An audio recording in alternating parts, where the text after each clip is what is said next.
Hoje eu vou falar de saneamento e do interesse da Cosan na privatização da Sabesp. Faz todo sentido na minha visão, vocês vão ver aqui. Já deixa o like no vídeo e não se esqueça também de se inscrever no canal, ativando o sino que aí você não perde quando eu trago novos vídeos. Vamos começar com a Copasa, que divulgou o resultado do quarto trimestre e teve aqui um belo de um salto na receita, puxado pelos volumes medidos que cresceram e também puxado pelo reajuste tarifário. A empresa também avançou nas instalações novas, né?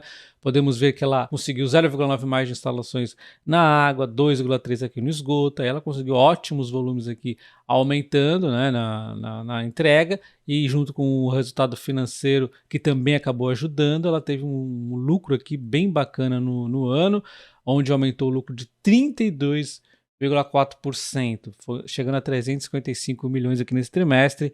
O EBITDA também deu o EBITDA deu um belo de um salto, 34,3%. Então foi um bom resultado aqui no trimestre. Quando a gente compara aqui o resultado financeiro, também evoluiu aqui, deu uma melhorada, né?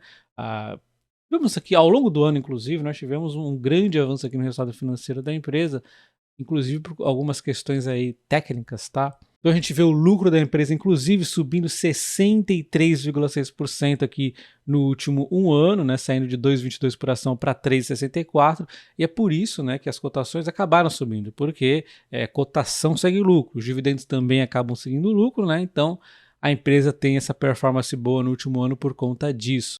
Então o que nós vimos até aqui foi um belo de um resultado na Copasa, mas muito do que essa evolução que aconteceu, tanto no resultado financeiro quanto ali nos volumes, não vão se repetir nessa mesma proporção, vai ser uma desaceleração, então não vai se repetir esse crescimento todo.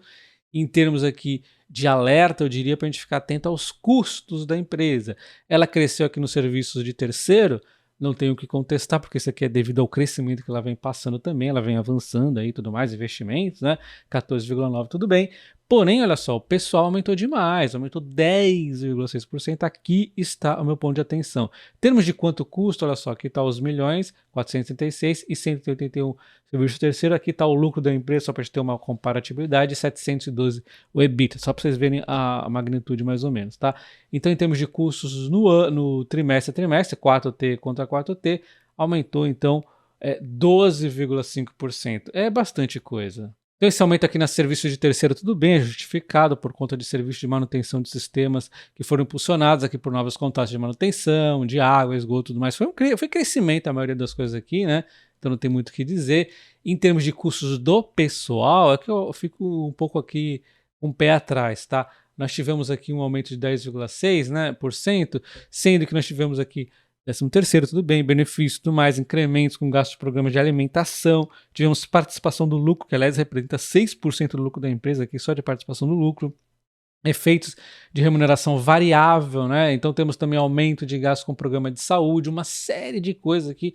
Os custos com o pessoal aqui na Copasa está muito forte. É normal em empresas estatais ter esse custo mais forte.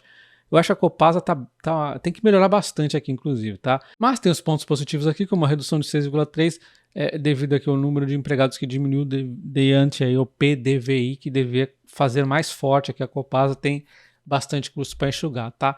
Enfim, então a Copasa tem dividendos aqui programados para dia 25/3, mas vai ser confirmado apenas na Assembleia em abril, tá? E já vai ter inclusive passado essa data, mas quem tiver as ações dia 25/3, então deve ganhar aqui dividendo no valor de 14 centavos, 31, 41, né? Dando um total de yield de 4,11. E só de demonstração, quem quiser que receber R$1.000 de dividendos, teria de ter então 24.300 aqui investido na Copasa, aí estaria recebendo aí R$1.000 de dividendos. Parte desse dividendo é relativo ao resultado do quarto trimestre, ou seja, é relativo ainda ao ano exercício 2023, e parte desse dividendo já é relativo ao primeiro trimestre, referendo-se então ao ano exercício de 2024 já, tá? Então vamos comparar aqui as três empresas de saneamento em termos de múltiplos. A forma mais correta de se comparar elas seria pelo EV/RAB, tá? Porém, eu não tenho esses números atualizados aqui para Sabesp e Copasa, então vamos pegar a segunda melhor forma que eu vejo aí para comparar a empresa de saneamento, seria o PVP. E nessa foto a gente já vê aqui que a Sanepar é a mais descontada com 0,81 e também era no EV/RAB a última vez que eu fiz o levantamento das três, tá? E continua sendo, provavelmente, né? O EV/RAB aqui da Copasa aliás, o PVP da Copasa está em segundo aqui, enquanto da Sabesp estaria então a empresa mais esticada. Eu já vou explicar os porquês, tá? Tem um porquê muito lógico por detrás disso. Quando vemos os dividendos, a Copasa aqui tem o melhor dividendo, seguido aqui da Sanepar, seguido aqui da Sabesp. A Sabesp está bem atrás aqui nesse quesito, né?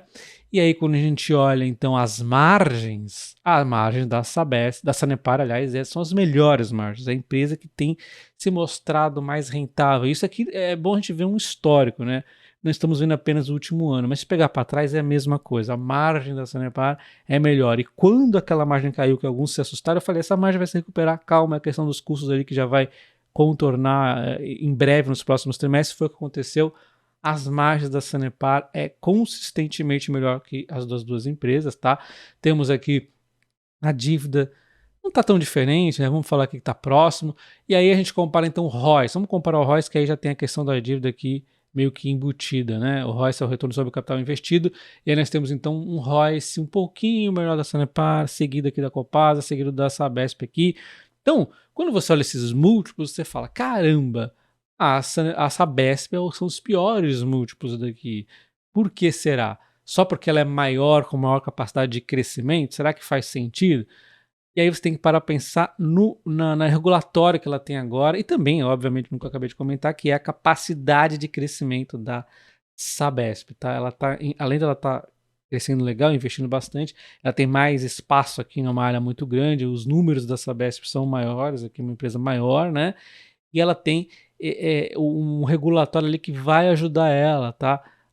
A enfrentar esse marco e também tem, obviamente, não podemos ignorar, a questão da privatização é que está mais avançada, é a única que eu posso dizer aqui que eu acredito que vai ser privatizada, embora nunca ponha 100% nas contas, não dá para a gente ter certeza, mas é a mais provável. A Copasa tem a questão da federalização que não deve rolar, mas sei lá como é que fica agora, né? Não sei mais se vai privatizar, tá meio bagunçado aqui.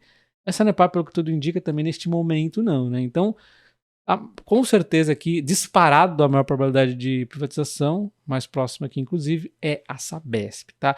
E a gente vai entender os diferenciais que eu estou falando do regulatório aqui dela, que favorece muito essa empresa, tornando ela um diferencial bacaníssimo que fez chamar a atenção da Cosan.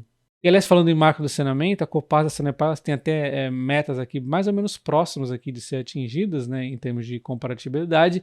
Vamos falar um pouquinho da Sanepar antes da gente entrar na Sabesp ali.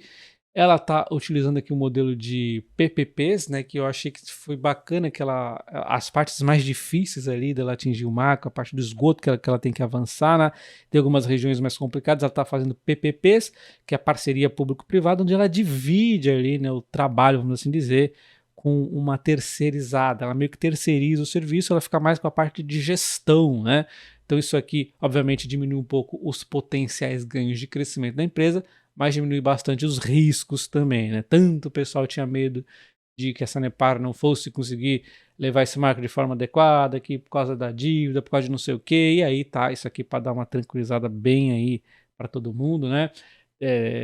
Também diminui aqui o risco regulatório, tá? Então nós temos aqui o marco, aliás, o PPP anterior que ela fez no valor de 1,2 bilhão de reais, teve um deságio bacana de quase 31%. Então a Sanepar deve prosseguir aqui com mais 2 leilões em 2024, aí até dia 21 de maio vai ser a data do leilão, e vão ser mais 3 bilhões, né? O último aqui então foi 1,2 bilhão, esse aqui é 3 bilhões, né?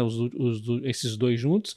Tem empresas interessadas, então deve ser bem sucedido, haja saneamento, igual aí duas empresas que costumam estar presentes, então deve ser bem sucedido e a Sanepar vai caminhando aí para o marco do saneamento. A boa notícia é que a empresa não deve ter grandes imprevistos ao longo desse tempo, e a má notícia é que quanto mais ela consegue avançar no marco do saneamento de forma única, porque ela parece ser a única empresa capaz disso, das empresas estatais, ela fica mais distante de uma possível privatização. Não é descartada, mas, enfim, né, acaba ficando mais distante. Sabesp, então vamos dar uma olhada aqui nos números da Sabesp. Olha só, ela chega a um EBITDA anual de 9,6 bilhões, um salto de 48%, enquanto o lucro no trimestre de quase 3 bilhões, ela está voltando aqui a um crescimento muito forte, né? O lucro dela de 4 bilhões no ano, né? Enquanto aqui no trimestre um lucro de 1 bilhão,1. Então olha quanto dinheiro que essa empresa gira, né? Isso aqui consegue fazer ela também manter bons investimentos. O EBITDA por metro cúbico faturado melhorou aqui, um EBITDA excelente aqui, está evoluindo a empresa, tem um CAPEX apertado de 2,7 bilhões aqui na água, mais 3,6 no esgoto, chegando então a um total de 6,3 bilhões, então bastante coisa aqui, só o que ela fez em 2023, e tem aqui um CAPEX acumulado de 2020 até 2023 de já 21 bilhões, mas olha o quanto que ela tem que investir ainda, olha só, 2024, 8,1, 2025, 11,5, 2026, 10,3, e 9, e 8, então é muitos e muitos bilhões para investir. A própria empresa já se pronunciou dizendo que sozinha vai ser muito mais difícil ela atingir esse marco.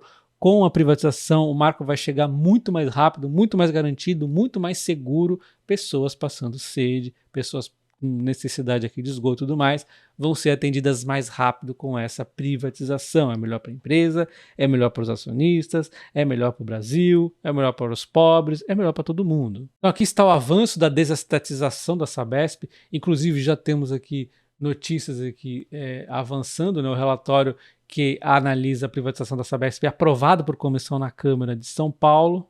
Então agora vamos ver o diferencial da Sabesp que fez a Cosan ficar atenta à Sabesp ao ponto de preferir a Sabesp, por exemplo, que investir no setor elétrico, que é mais regulamentado, né? A diferença é as revisões tarifárias que estimulam a eficiência. Isso aqui foi feito para exatamente incentivar a Sabesp a arrumar o máximo de eficiência possível. Ela tem muita margem para crescer, tem necessidade de investimentos gigantes, e quanto mais ela atuar na eficiência, mais ela vai ser recompensada. Por que acontece? No modelo tradicional, como eu já expliquei em vídeos anteriores, não vou ser tão detalhista dessa vez, tá? A boa parte das eficiências que você vai ganhando ali ao longo do tempo, você divide com o consumidor. Vamos supor que a Sabesp vende lá um cano que economiza água e aí ela tem um ganho de 50 milhões por ano. Um exemplo tosco aqui, tá? E aí ela vai ter então que dividir esse ganho aqui com o consumidor. Beleza? É uma forma de ter o incentivo, de incentivar a empresa a buscar inovação, porém é vamos dizer, uma punição, entre aspas, né, por ela exercer um monopólio. Porque no mercado natural, o que acontecer? Uma empresa descobre uma coisa melhor, a outra descobre melhor, e assim elas vão concorrendo. A concorrência, o mercado livre, aberto, é lindo por conta disso. A concorrência vai fazendo a redução de preço também chegar ao consumidor final. Porém, o saneamento é um monopólio. Então, para compensar isso, o regulamento aí do governo faz com que isso aqui seja diluído, né? Então cada eficiência vai repassando para o consumidor. No caso do setor elétrico, por exemplo, 20% aproximadamente dos ganhos são retornados aí para a empresa e 80% é para o consumidor. Então a empresa, sei lá, a Equatorial descobre um fio que economiza 100 milhões. Beleza, na próxima revisão tarifária vai chegar lá, a ANEEL falou, opa, peraí, esses 100 milhões agora, 80 milhões vai para a população, economia de água, que vamos reduzir esse preço, e 20 milhões vai para você, beleza? É assim que funciona, tá? Isso aqui é bom para as empresas, continuam tendo incentivos a crescer, e o setor elétrico tem muita evolução a todo momento, né? Vocês sabem disso, então é muito bacana por conta disso, e também ajuda aí a população de modo geral. Todo mundo ganha, né? Só que no saneamento é necessário cumprir o marco do saneamento, precisa dar um empurrãozinho, até porque também o setor de saneamento ele tem menos aqui evoluções, né, do que elétricos, né? Então ficaria da seguinte forma, os ciclos tarifários, esse primeiro ciclo de agora, seriam 6 anos, e nesses 6 anos toda a eficiência tecnológica, tudo mais que a Sabesp conseguir, vai ficar para ela os ganhos. A partir do segundo, começam a acontecer de 5 em 5 anos, né? E aí o que acontece é que 50% será dela e 50% aí da população, vamos assim chamar, né? E no terceiro ciclo já passa a ser, então, 25%, aí continua assim, teoricamente, que fica mais em linha com os 20% aqui do setor elétrico no momento, né? E outro ponto muito bacana é que essa mesma revisão tarifária que vai, por exemplo, proteger os 6 primeiros anos e tudo mais aqui que eu acabei de explicar, ela vai fazer a revisão agora de forma anual, todos os investimentos da empresa. Então, a base regulatória de ativos, o RAB da empresa, tudo que ela investe e consegue realmente aumentar sua base de ativos regulatórios, vai entrar para dentro das contas da tarifa dela já no ano seguinte. Isso aqui é muito bacana, na minha visão, por 2 pontos. O primeiro é que o óbvio, né, que ela acabou de investir nesse ano, no ano que vem já está recebendo. E o segundo ponto, muito bacana disso aqui, é que diminui a briga política, né? Porque você deixa acumular muita coisa, você imagina 4 anos para discutir. É mais bagunça acontecendo, como a gente vê acontecendo com a Sanepar, principalmente, né? Aquele reajuste acontecendo, a revisão, aliás, acontecendo a cada 4 anos, é um monte de bagunça, aí mistura a revisão com o reajuste tarifário, aí são 2 aumentos de uma vez só, aí a população reclama, enfim. Quando tiver aqui revisão acontecendo anualmente, fica mais tranquilo, vai acontecer junto ali com o reajuste tarifário, tá? Então, na minha visão, a Sabesp cai perfeitamente aqui no portfólio da Cosan. A Equatorial também tem interesse, tem outras empresas com interesse, mas eu acho que a Equatorial é uma grande rival ali, porque ela já tem um pouco de experiência no saneamento, né? Ao passo que a Cosan ela tem muita experiência aqui de ser atuante também ela não é apenas uma hold que compra e deixa a coisa lá, ela vai participativa demais, né? Ela é operacional. E olha só como a Sabesp encaixaria perfeito aqui, né? Nós temos a Vale, minério, aí, toda a transição energética, todo o crescimento que tem, a parte de terras, né? Quem é que vai falar mal de terras no Brasil, né? Setor agro fortíssimo, Moove aí com uma diversificação geográfica, a questão de lubrificantes, gás, a melhor coisa que ela poderia ter aqui é a parte de gás, né? Todo esse crescimento que tem a ter aí, Rumo, transporte ferroviário, tem uma interligação indireta aí com o setor agro, né? E temos a raiz em etanol, distribuição de combustíveis, né? E aí, saneamento. Então, na minha visão, é exatamente o que faltava no portfólio da Cosan. Para fechar aqui e não discutir mais esse assunto, pode deixar o portfólio aqui completo. E aí sim a gente caminha novamente para a questão da desalavancagem. Mas eu acho que essa oportunidade é única. Não vai ter outra Sabesp sendo privatizada nos próximos anos.